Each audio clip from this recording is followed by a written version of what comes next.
Good morning. Hi, I'm Neptune Sacol. I'm 33 years old. I'm from Cavite pero pinanganak ako sa Cebu. Former OFW ako from Kuwait. Nasa fast food po ako. Ang aming pangalan ng kumpanya is Americana Company, which is nag-work ako sa Hardee's, and then nag-local hair ako doon sa The Athletes Food. Salesman po. Ang buhay ng isang OFW, for my experience, sobrang hirap po na una. Kalaban mo po kasi yung una doon, homesick eh. And then, malayo ka sa pamilya mo. The moment na magkasakit ka, ikaw lang po talaga.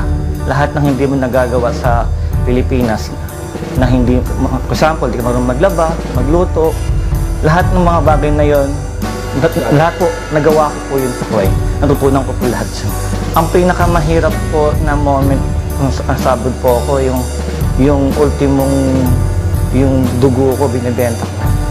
Naging blood donor po talaga ako doon para lang kumita ng extra money.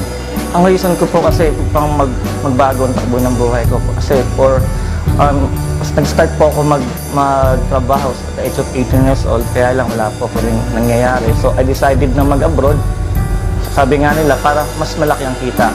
May mga naipon naman po ako sa mga mga gadgets and mga appliances naman po. Kasi sobrang late din naman ng aking nasahod, and then I have kids.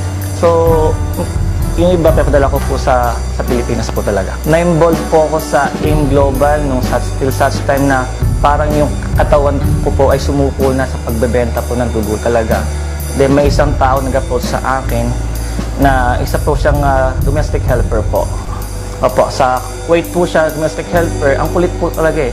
Sabi niya, yaman dito, magkakakotse dito, then magkaka-scholarship. Doon po ako nagkaroon ng idea na yung magkakaroon po ng libreng scholarship. Since ako po ay isang tatay, I want to secure my kids for sa college po.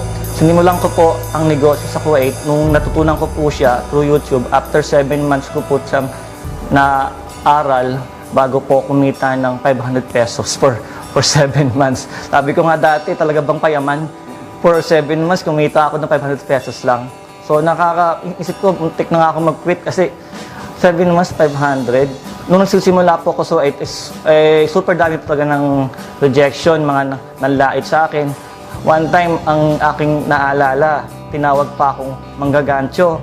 Sobrang sakit kasi sa dami ng mga tatawagan ng ganun, ako pa yung naisipan niya, kaibigan ko pa yun, kasamahan ko pa sa van. Pero ngayon, member ko na siya. Nung umuwi po ako sa Pilipinas, dito sa Pilipinas, akala ko nga madali. Pero kung sino pa yung mga kamag-anak ko, yung pa yung magda-down sa'yo, lalo na po yung nanay ko, ayaw maniwala. Sabi sa, ayoko niya. Mga kaibigan ko po, wala pong naniwala sa akin, nasabi sa akin, mauna ka na. May mga time po na gusto ko na tumigil, as in hindi mo mabibilang kung kailan po talagang gusto mag-quit po talaga. Halos lagi ko pong, minsan pagka gusto ko na mag-quit, kinakusap ko po kayo para ma-motivate po palagi ako. And especially po, yung aking mentor, si Upline Welday po. Ang nagawa po sa akin ng AIM Global, yung to think big, na umalis po sa comfort zone, na umalis po sa pagiging empleyado. Dati po, ang pakiramdam po sa pag-commute, super pangit, ang hirap pati. And then, naarawan ka, naulanan ka, nagpapawisan ka, kahit puno na, sasabit ka pa. Pero dahil sa AIM Global po, ay grabe po. Nabili ko po yung first car ko. Kahit nga po hindi ako marunong mag-drive. Alam niyo po iyon, kasi kasama ko po kayo. Ang nag-drive po ng aking sakyan, yung aking kapatid, yung po yung nag-drive. Then, ang sarap ng feeling. Kasi sa labas po talaga, maraming marunong mag-drive pero walang sasakyan eh. Pero dito sa AIM Global, kahit di ka marunong mag-drive, may sasakyan ka. Grabe. Ang sinasabi sa akin ng mga kaibigan ko na dati ay negative, sa ngayon po, ang laki doon na pinagbago ko.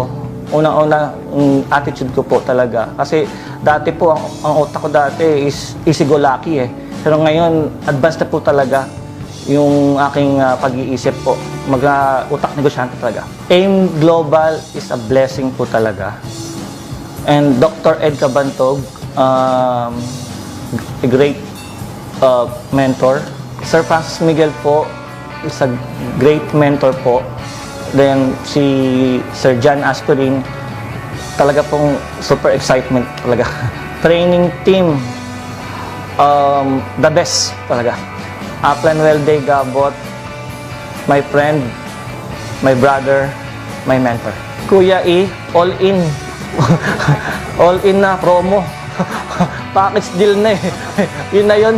Universal Eagles Alliance, amazing.